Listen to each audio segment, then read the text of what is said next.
Epicenter of cases in the Cordillera. Ganito ilarawan ng Department of Health ang Baguio City sa dami ng mga nagpupositibo sa sakit na Human Immunodeficiency Virus o HIV. Ngayong taon, pumalo na sa higit 720 katao ang nagpositibo.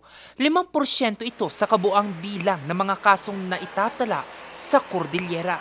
More than 50% of our cases in the Cordillera Administrative Region were tagged here in Baguio City. Meaning to say, it is where the permanent residence of our clients, no, who eventually turned out reactive. Ang mga ito, mahalaga raw na mapag-usapan sa loob pa lang ng tahanan ayon kay Kuya Julius. Bilang halimbawa, isa siya sa mga regular na nagpapatest. Mas maganda nga wag kang matakot. Mas magandang kunin mo yung context at kahit wala kang sabi mo na wala kang doubt sa sarili mo, pero importante magpatingin ka pa rin. Hindi ako nagdadalawang isip na magpa-check.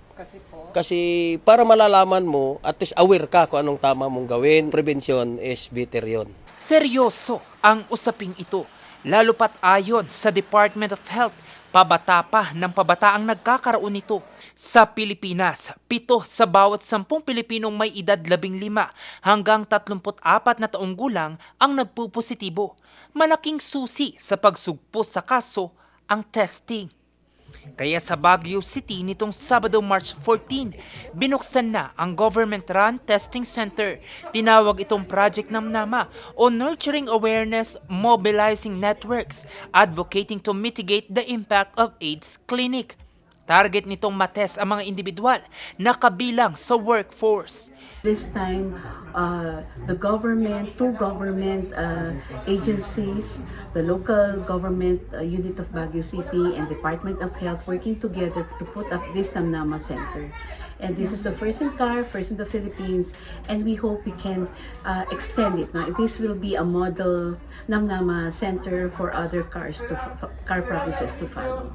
This is a project to curb the rise of HIV in the city of Baguio. As everybody knows, napakataas ng incident of HIV in the whole country. Malaking hakbang daw ito para mapalawak pa ang testing at gamutan ng mga PLHIV o people living with HIV hanggang sa marating nila ang undetectable stage kung saan ang sakit hindi na makakahawa pa. We need to test more people, and those who were tested with reactive test results should stick on treatment. So this will not only focus on testing, but at the same time also focus on linkage to care, making sure that lahat ng na-test na reactive po dito ay will be linked to care for treatment. Bukas ang Namnama Center mula Lunes hanggang Sabado mula 1:00 ng hapon hanggang 10:00 ng gabi. Jose Robert Invento, RNG News.